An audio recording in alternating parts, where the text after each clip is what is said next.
Well, it's no secret television viewing habits are changing, especially amid the rise of streaming outlets like Netflix and Amazon Prime. So what will the TV and video space look like in 5 years? Well, PwC is out with a report on just that, and the firm's Russell Sapienza joins me now to talk more about it. So Russell, obviously a big subject. Let's first talk about where things stand in terms of this battle between the traditional cable operators and the over-the-top streaming services, and then we'll talk about the future. We are in a battle for people's time and attention, and we see that as one of the shifts occurring over these 5 years. People will continue to consume video, probably more video than they ever will have before. Who will they get it from? Who will supply it to them? Time will still tell. We have a lot of TV still being watched in the home. In fact, I heard an expression last week at the upfronts that television is the new television. There's such great content out there. Some would say it's a golden age of content. So it's being made available from the linear players, but also a lot of these new emerging players over the last 3 or 4 years are gaining people's attention. And we'll talk more about that television is the new television phrase in a moment. But when we talk about cable streaming versus over the top, I mean, what companies are we talking about here? Set the stage for us. Well, I think we're talking about all of the traditional MPVD players are working on streaming options, streaming only options. So like all who? you need is the internet. Well, I think it's every single one, from Comcast to the Charters, through the Cablevisions to the Verizon Fioses, and on and on and on. I think they are all working very hard to sustain the connection to those households and those subscribers. But there are about 10 million households that have a broadband line coming into the home with no television.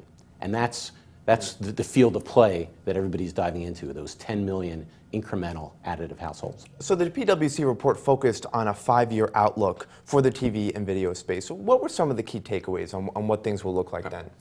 One key takeaway is that there are growth markets beyond the U.S. that have to be tapped into by these companies.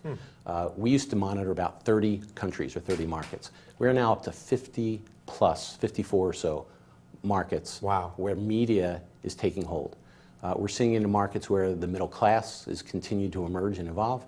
We're seeing it where there are markets where the average age demographic is going lower and lower. And we're seeing it in markets where there's more and more disposable income. All right, let's also talk about the networks themselves, because they obviously get huge sums of money from the cable providers through those retransmission fees, but they also get money from the streaming over-the-top services like Netflix, right? I mean, doesn't Netflix pay them billions of dollars? So wouldn't you characterize Netflix as television as well? Well, I think any moment that you consume a story, whether it's on your mobile device, on a train, or on your iPad sitting in an airport, or you're laying in bed at night watching it on your 50-inch flat screen, it's all television, it's all media, it's all content. So who's going to prevail? Are the traditional players going to look more like Netflix, or is there going to be a sort of a medium where both will meet in the middle? I think everyone will prevail, quite frankly. I think you will have this traditional linear that tends to be shrinking, but not very fast. And that's why I say television is still the new television. But yet you have a demographic of youth and age groups that are consuming media at different times on different devices in different places. So there are players out there who are offering TV anywhere, TV everywhere. And we also hear a lot about this skinny bundle, which we're seeing with Dish's Sling. Now, do you think that's the future? Because isn't the sort of other argument to this is that the cable companies will just raise the fees for the internet and make up the money that way? Well, that's a good point. That is one of the 5 shifts we focus on. We call it the joy of bundles. The definition of a bundle is shifting, and it will shift based on the consumer's definition of what they want and how they want to spend their money. All right, Russell Sapienza from PwC. Great to see you. Thanks for having us. Appreciate it. I'm Scott Gamm, and you're watching The Street.